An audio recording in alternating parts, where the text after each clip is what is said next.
Are you awake? I thought I heard you get up. Yeah, I'm awake. Sorry, I just can't sleep. Are you thinking about him? Yeah, a bit.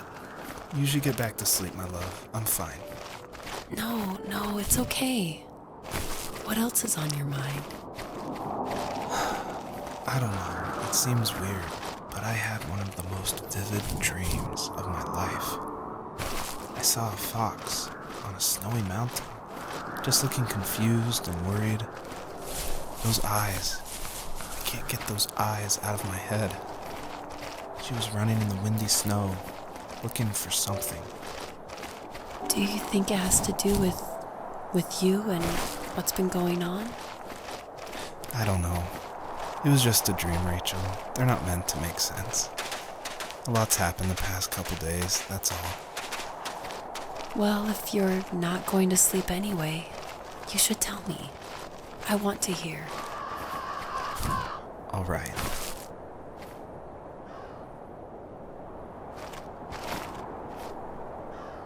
So, not far from her home, she followed that path to something unexpected.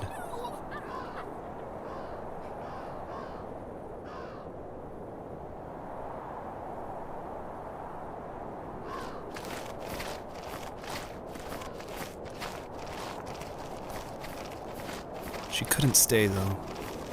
She had to find her other 2 children. So she took that path. She followed it towards something ancient. Something with answers.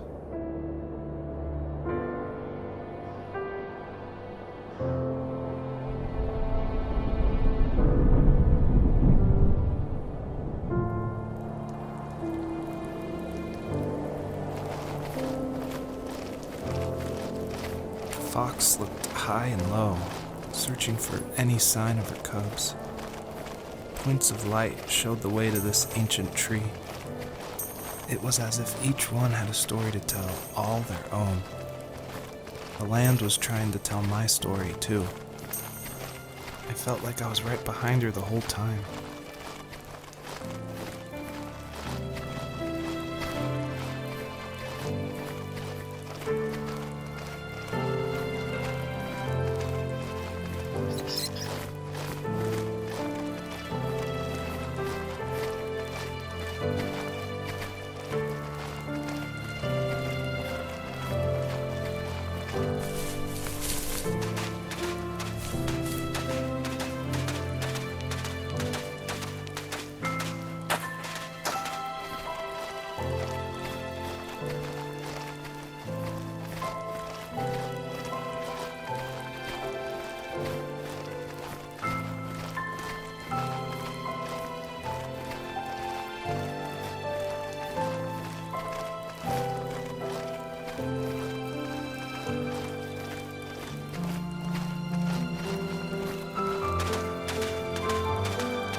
those kids would leave me alone, but somehow they could tell I was different.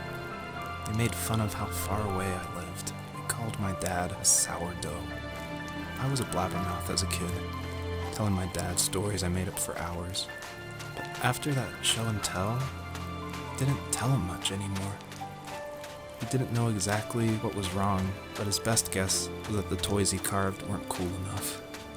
He carved me a tank and tried to tell me what it was like to be in a real tank as a serviceman. I didn't know your dad was in the military. Yeah, in the army. The sad thing is that I'd pretty much forgotten until just now. There's so much I still don't know about him. I'm sorry. He knows how much you love him. You're going to see him again soon and have some closure, I'm sure.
The older I got, the more I withdrew. I asked myself, why talk to anybody anyway? Why bother when I'm happy by myself? I started drawing a lot, mostly animals I saw in the woods by my home. I then imagined designing my own hideouts with things like TVs and pantries full of chips and cookies. I think that idea of leaving home and drawing blueprints started my career. I found a lot of solace in that. I'm not surprised, but I did the same thing, you know? There's something special about having a place to call your own. And now look at us. Well, if you count renting in an overpriced city. It's as close as we can get for now.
Do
you remember what my dad did for a living? Wasn't he like a lumberjack? That's one way of putting it. If wood was a canvas, then a carving knife was his paintbrush. Even after working a 50-hour week, even after his hands were more splinters than skin, he would bring home the nicest piece of Alaskan weeping cedar and make me toys. That wooden train was the first toy I can remember, and I loved it. I just knew from a young age I was going to be a lumberjack, like my father.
As a kid, did you ever do show and tell in your class?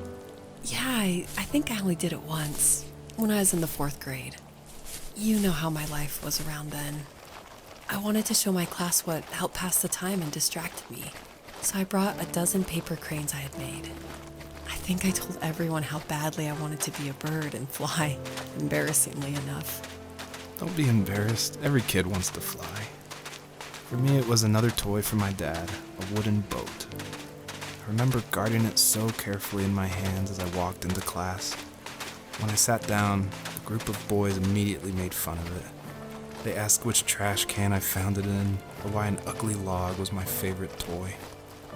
When I got up, I didn't even want to tell them my dad had carved it.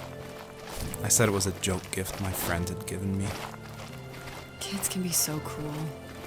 Some of them are. I shouldn't have let them get to me, but it did. It's amazing we bounced back at all.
teenage years were full of sketching, angst, and trouble. I wasn't popular or unpopular. Maybe just forgettable. I guess that gave me a sense of freedom, so I hung out with crazy kids, doing crazy things, even though I mostly just watched the chaos ensue. We did it all. Put fireworks in mailboxes, hide roadkill in people's garages, break windows of the barber shop in Anchorage. My dad was furious, but he was so busy working he couldn't do much to stop me from going out. I think being an adult means there's no one to stop you making hard decisions. He had to make a living, and he couldn't be in two places at once. Yeah, I realize that now. But at the time, I was sure he was more interested in growing his business than what was going on with me.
He was working another late night, and my friends were over, saying how bored they were and how they had come all the way out to my house for nothing.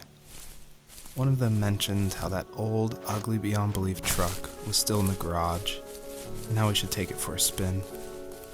I was only 15, so I kind of fought it for a while. The next thing I knew, we were careening around the mountain path, rocks spitting onto the sides of the cliff, while my dad's cringeworthy bluegrass blared out the speakers.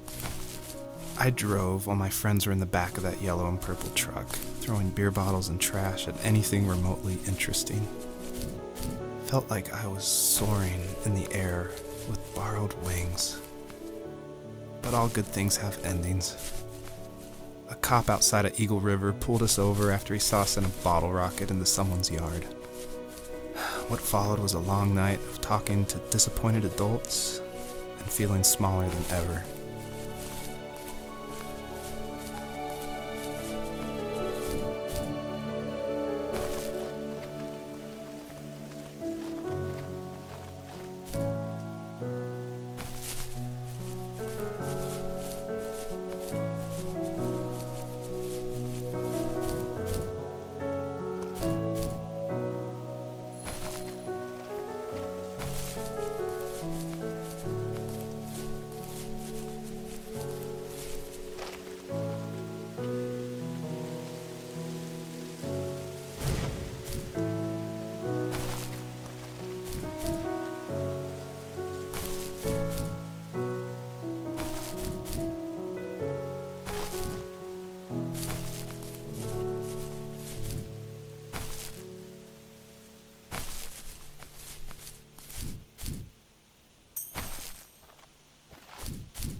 After he drove me home from the police station, I blew up at him, saying how I never wanted to be like him, how I was gonna be someone and leave that hick icebox for good.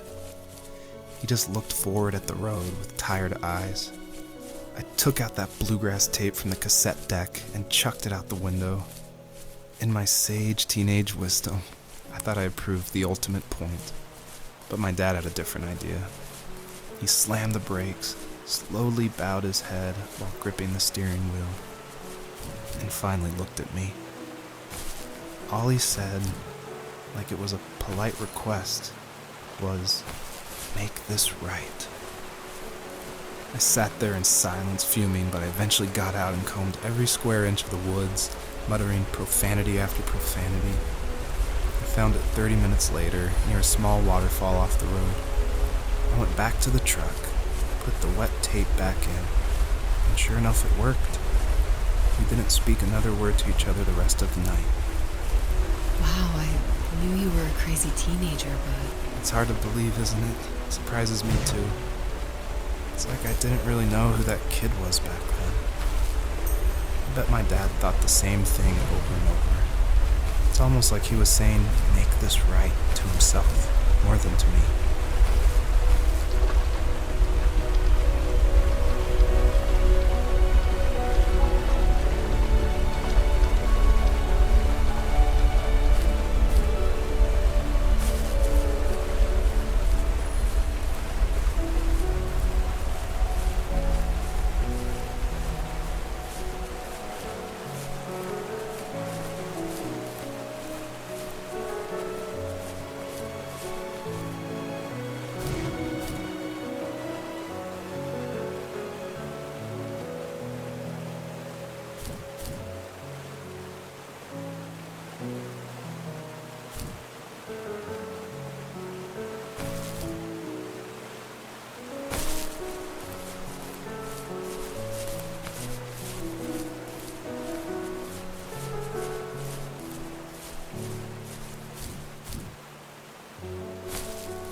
My friends would laugh about that night and talk about how crazy it was, and I laughed along, pretending it didn't bother me.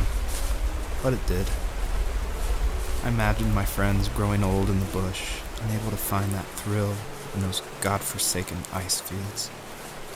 It's like those mountains were a literal wall, keeping me from leaving, where all I would have to look forward to are lumber yards and evening beers. I had to climb over. That was my only goal for a long time.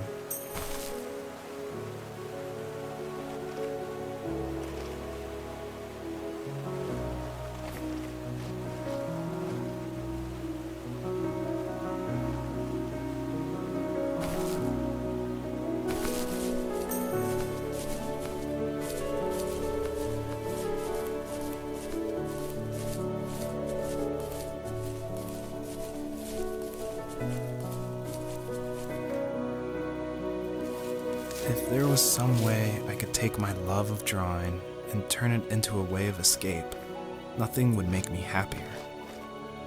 I wanted to create instead of tearing trees down. I wanted to move to the lower 48, not because I hated it there in Alaska, but I hated the idea of it. It's like all of that spite inside me had created this monster which followed me around my whole teenage years. I put so much energy into doing what others didn't expect of me. Why did I do that? There's one fact you're forgetting, though. If you didn't have that fire in you, we probably would have never met. You're absolutely right. Maybe the destination is all that matters in the end. But then why am I awake? Why am I seeing this fox go on her journey? And why can't I stop thinking about my dad?